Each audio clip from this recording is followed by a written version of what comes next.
Coach, first off, congratulations on what has been just another tremendous season for your program up there. You guys have just steamrolled your way through pretty much anybody and everybody that stands in front of you, and it was no different against Princeton last Friday night.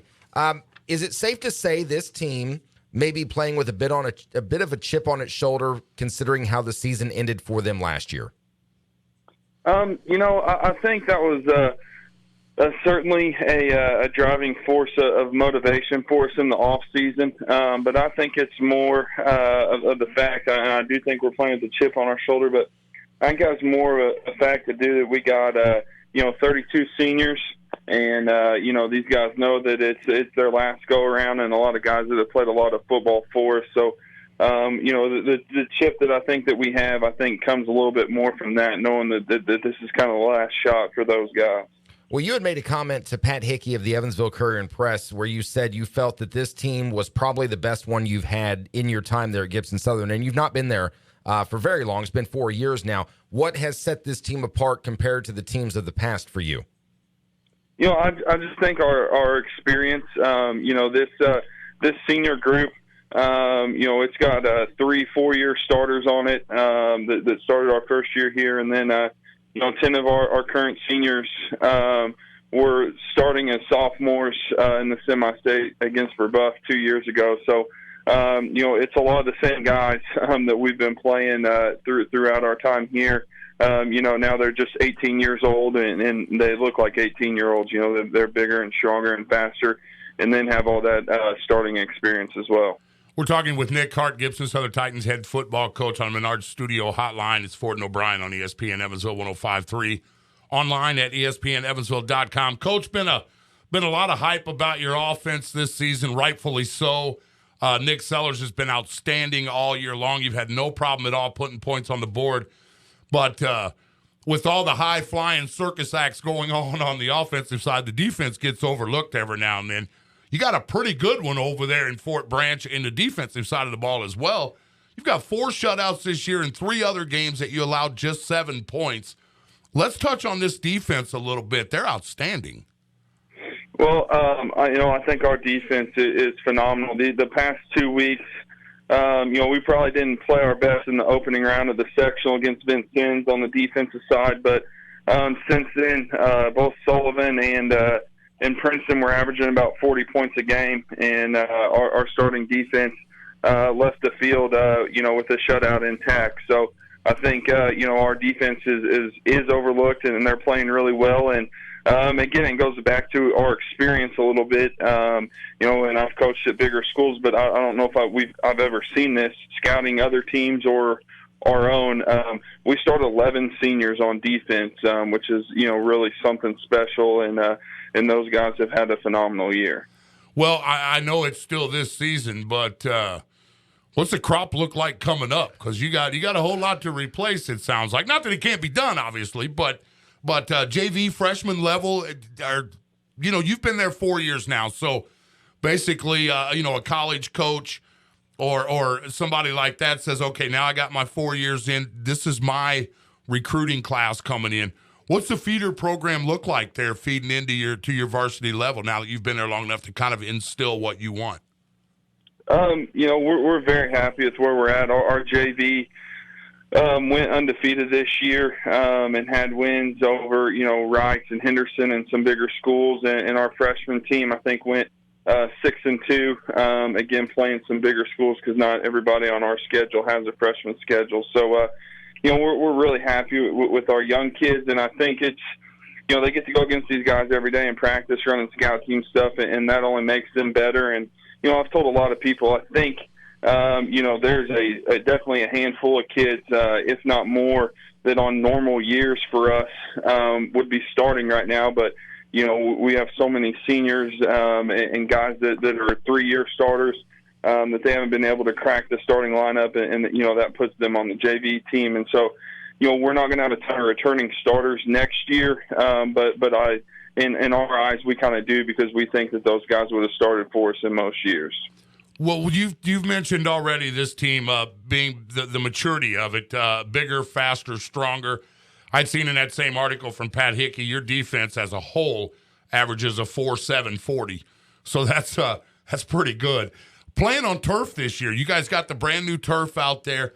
Have you noticed a difference speed-wise since it's turf? Because obviously that's a lot better on a rainy night or a sloppy night or anything else than grass. Have you noticed a difference with the turf? I think just kind of what you hit on there. Like this past week, we got a lot of rain Thursday night into Friday morning, and if on our old grass surface, I don't think it would have been sloppy, but it would have been soft. And especially in some spots, and I think that would have, slowed it down a little bit. And, it's just nice knowing that you're going to have that perfect surface as long as, the rain stops by game time. You're going to have a dry track and be ready to go. Gibson Southern Titans head football coach Nick Hart joining us on the Menard Studio Hotline. It's Ford and O'Brien, ESPN Evansville 105.3 online, ESPNEvansville.com. Let's go back to Nick Sellers for just a minute. Jimmy had brought his name up just a few minutes ago. Before you got there, Gibson Southern was not necessarily a passing program. And since you've come in, obviously you've spread things out. You've opened up the passing game a little bit. When you decided that Nick Sellers was your guy, what did you see in him initially? And has he progressed beyond where you thought he would at this point in time? Our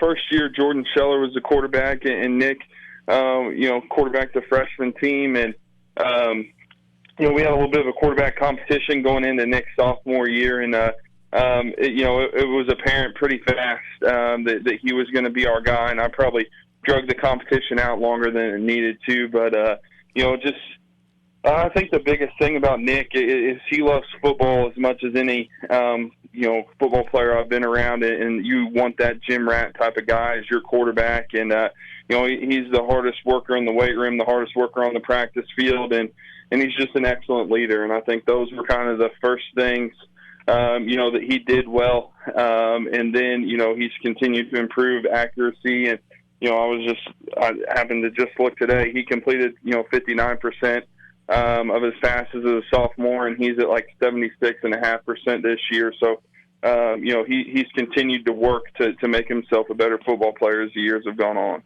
Well, you had mentioned just now, that he's in the gym a lot, and just your conditioning program in general. That is something you really focused on when you first took over that program in Gibson Southern. Why was that important to you, that you felt that this is something that needs to be done in order for this team to get where you wanted it to go? Because, again, according to this, your comments made to Pat Hickey at the Courier and Press, you've got players that are benching more than 300 pounds or squatting more than 400 pounds. Obviously, conditioning and strength is a key to this game. Was it lacking when you showed up, or was it there and you felt it could be done better? I don't know if it was lacking, but, we thought it was an area that we could improve. And I think especially, after the first year, we got hot in the tournament and made it to the semi-state and went up against, Indianapolis Chittard. And it was just an overwhelming, difference in physicality levels and strength and speed and everything else. And, we've been trying to scratch and claw and make up that distance as best we could, ever since then. Well, let's touch a minute on this Brownstown Central team. First, congratulations, as Ryan said earlier. I tell you, come a long way from sitting beside an old fat guy calling Blue Cat games. I'm not surprised at all. The family you grew up in, there's a whole lot of success at the coaching level. Now you just have to keep winning to try to outwin your sister. She's doing pretty well over there at Central herself. So, this Brownstown Central team, you had mentioned funky, I think was the word you used for the offense. That it's kind of reminds you a little bit of Wright's coach Herman Byers way back in the day. Explain that a little bit. You've seen the wing tee before, but evidently they do it a little different than Southridge. Yeah, it is I think there is some comparison to Southridge, but it is a lot different because they're doing everything out of the shotgun. They run a few more formations than what Southridge does, and it's out of the shotgun, and then they'll run the single wing where you don't even know who's getting the snap. And there's just a lot of misdirection. But I think the one thing that they are very, very good at that makes them extremely difficult to defend is they throw the play action pass very well. And that adds a whole other element, to to the misdirection and all the stuff and the motions and shifts that they're doing. So they want to run the ball, and you got to stop the run. But we got to make sure that we have good eye discipline in the secondary, and are able to slow down their play action passing game. Gibson Southern head football coach Nick Hart joining us on the Menard Studio Hotline, getting ready to face Brownstown Central there in Fort Branch, a home game for the Titans as they try to move on to the semi-state round. Coach, it's been fun to keep an eye on that program over the years that you've been there. Continued success. Best of luck Friday night in that regional, and thanks for the time. All right, thanks, guys.